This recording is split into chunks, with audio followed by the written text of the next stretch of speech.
죄수의 딜레마란 게임 이론에서 나오는 개념으로 2명 이상의 플레이어들이 서로 협력할지 말지에 대한 선택을 하는 상황에서 어떤 전략이 가장 이익을 가져다 줄지를 설명하는 모델입니다. 우선 이 게임에서 2명의 죄수가 있다고 가정합니다. 이들은 같은 범죄를 저질렀고 서로 다른 방에서 구금되어 있습니다.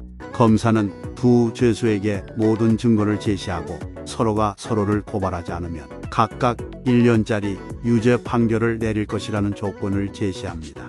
그러나 만약 한 죄수만 다른 죄수를 고발하면 고발한 죄수는 무죄가 되고 고발당한 죄수는 10년짜리 유죄 판결을 받게 됩니다.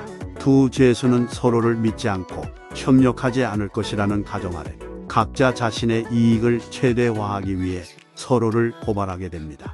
결과적으로 두 죄수는 모두 3년짜리 유죄 판결을 받게 되는 것이 죄수의 딜레마의 핵심입니다. 개인의 최선 행동의 합이 사회적 최선과 불일치한다는 이 개념은 상황에 따라 다르지만 종종 현실 세계에서도 적용됩니다. 예를 들어 두 개의 회사가 같은 시장에서 경쟁하고 있을 때 가격을 인하하면 둘 다 이익이 감소하지만 그렇지 않으면 서로 상대방을 이길 수 없습니다. 이런 상황에서는 각각의 회사들이 이익을 최대화하기 위해 서로 협력하지 않고 가격을 인하하게 됩니다. 또한 죄수의 딜레마는 냉전 시대와도 몇 가지 유사한 측면이 있습니다. 과거 냉전 시대에서는 미국과 소련이 서로 경쟁하는 상황에서 서로의 핵무기 보유와 공격력 증강에 대한 적대적인 대응을 보였습니다. 양측 모두 상대방의 공격적인 동기를 강화시키기 위해 핵무기 보유를 계속해서 증강하고 대응하는 것이 이득으로 판단되었습니다. 이러한 상황에서는 양측 모두 서로 협력하지 않고 자신의 이익을 최대화하려는 경향이 있습니다. 이는 죄수의 딜레마와 유사한 상황입니다. 만약 양측이 서로 협력하여 핵무기 보유를 줄이고 군비를 감축시키는 선택을 한다면 모두에게 이익이 될 수 있습니다. 그러나 한쪽이 협력하지 않는다면 다른 쪽도 그에 맞게 대응하여 군비를 증강해야 할 수 있습니다. 이러한 적대적인 대응과 경쟁은 냉전 시대를 지배하는 중요한 특징 중 하나였습니다. 이는 죄수의 딜레마에서 2명 이상의 플레이어들이 서로 협력할지 말지에 대한 선택을 하는 상황에서 서로 협력하지 않는 것과 유사합니다. 이러한 유사성은 죄수의 딜레마를 이해하는 것으로 냉전 시대의 국제 정치를 분석하는 데 유용하게 활용할 수 있습니다. 또한 죄수의 딜레마와 국부론의 저자 애덤 스미스의 자유방임주의 사이에는 다음과 같은 관계가 있습니다. 죄수의 딜레마는 서로 협력하지 않고 자신의 이익을 최대화하는 경향이 있는 상황에서 양측이 협력할지 말지에 대한 선택을 하는 상황을 말합니다. 이와 비슷하게 애덤 스미스의 자유방임주의는 경제학의 중요한 개념 중 하나로 개인이 자유롭게 경쟁을 통해 자신의 이익을 추구할 때 전체적으로 시장에서 효율성이 최대화될 수 있다는 이론입니다. 하지만 실제로 자유방임주의는 모든 경우에 효율적인 것은 아닙니다.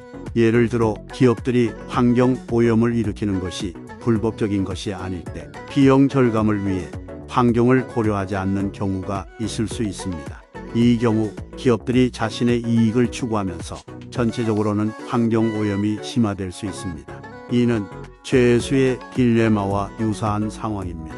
각각의 기업이 환경을 고려하지 않고 비용을 절감하는 것이 최대 이익을 얻는 방법이라고 생각한다면 대다수의 기업이 환경 오염을 일으키며 전체적인 피해를 초래할 수 있습니다. 이는 애덤 스미스의 자유방임주의가 말하는 개인의 이익 추구가 모든 상황에서 효율적인 것은 아니며 정부의 개입이 필요한 경우가 있을 수 있다는 것을 시사합니다. 죄수의 딜레마는 경제학, 법학, 심리학 등 다양한 분야에서 연구되고 있는 모델입니다. 그러나 현실에서는 완벽하게 적용되지 않는 경우가 많습니다. 그 이유는 다음과 같습니다. 1. 상황이 달라질 수 있다. 죄수의 딜레마는 특정 상황에서 적용되는 모델이기 때문에 그 상황이 달라지면 결과도 달라질 수 있습니다. 예를 들어 두 개의 기업이 비슷한 시기에 같은 시장에 진입하는 경우 이들은 서로의 이익을 고려하며 협력할 가능성이 있습니다. 이 대안이 존재한다. 최수의 딜레마는 협력이 이루어지지 않을 경우에 얻을 수 있는 최악의 결과를 기반으로 이루어지는 모델입니다. 그러나 현실에서는 한정된 선택이 아닌 다른 대안이 존재할 수 있습니다. 예를 들어 두 개의 기업이 경쟁적인 시장에서 서로 맞서는 것을 피하고 다른 시장에서 경쟁할 수 있습니다. 3. 외부의 개입이 가능하다. 최수의 딜레마는 양자가 각각 개인에게 최선의 결과를 선택할 경우를 기반으로 한 모델입니다. 그러나 현실에서는 외부의 힘에 의해 선택이 강요될 수 있습니다. 예를 들어 두 개의 기업이 협력하지 않을 경우 정부가 규제를 가해 이들의 행동을 제한할 수 있습니다. 위와 같은 이유들로 최수의 딜레마는 모든 상황에서 완벽하게 적용되지 않을 수 있습니다. 그러나 이 모델은 협력이 어려운 상황에서 어떻게 해결할 수 있는지를 이해하는 데에 큰 도움을 줄 수 있습니다. 최수의 딜레마에서 서로 이익을 보는 방향으로 나아가기 위해서는 무한에 가까운 충분히 유한한 게임이 반복되어야 합니다. 일회성 게임에서는 상대방을 배신하는 것이 최적의 선택입니다. 그러나 게임이 반복되고 서로의 행동에 대한 보상과 처벌이 존재한다면 상대방을 배신할 경우 다음 게임에서 상대방이 보복할 가능성이 있기 때문에 상대방을 신뢰하고 협력하는 것이 유리합니다. 따라서 충분한 반복이 있을 경우 서로 협력하는 전략이 가장 이익을 가져다 줄 수 있습니다. 이를 통해 최수의 딜레마에서도 상호 협력이 가능하게 됩니다. 이번 영상은 여기까지입니다. 다음에는 더 좋은 내용으로 찾아뵙겠습니다. 감사합니다.